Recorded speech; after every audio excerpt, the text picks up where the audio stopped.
The GGEditAll function is used to modify multiple values in memory at once. This function is particularly useful when you want to apply changes to all the search results or a specific subset of them without having to edit each value individually. The function takes two parameters.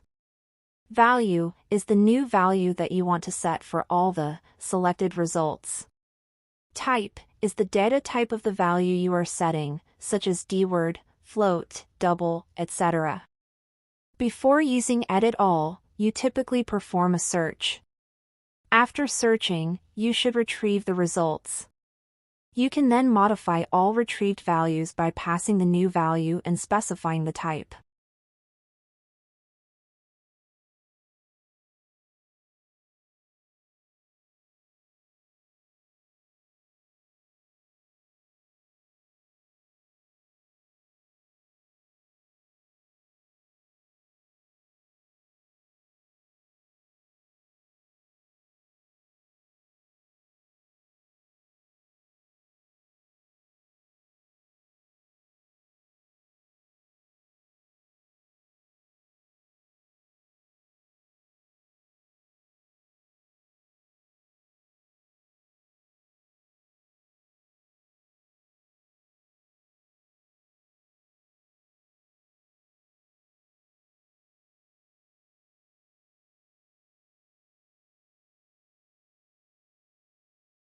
Make sure to use this function carefully, as editing the wrong values can lead to crashes or unintended behavior in the app you are modifying.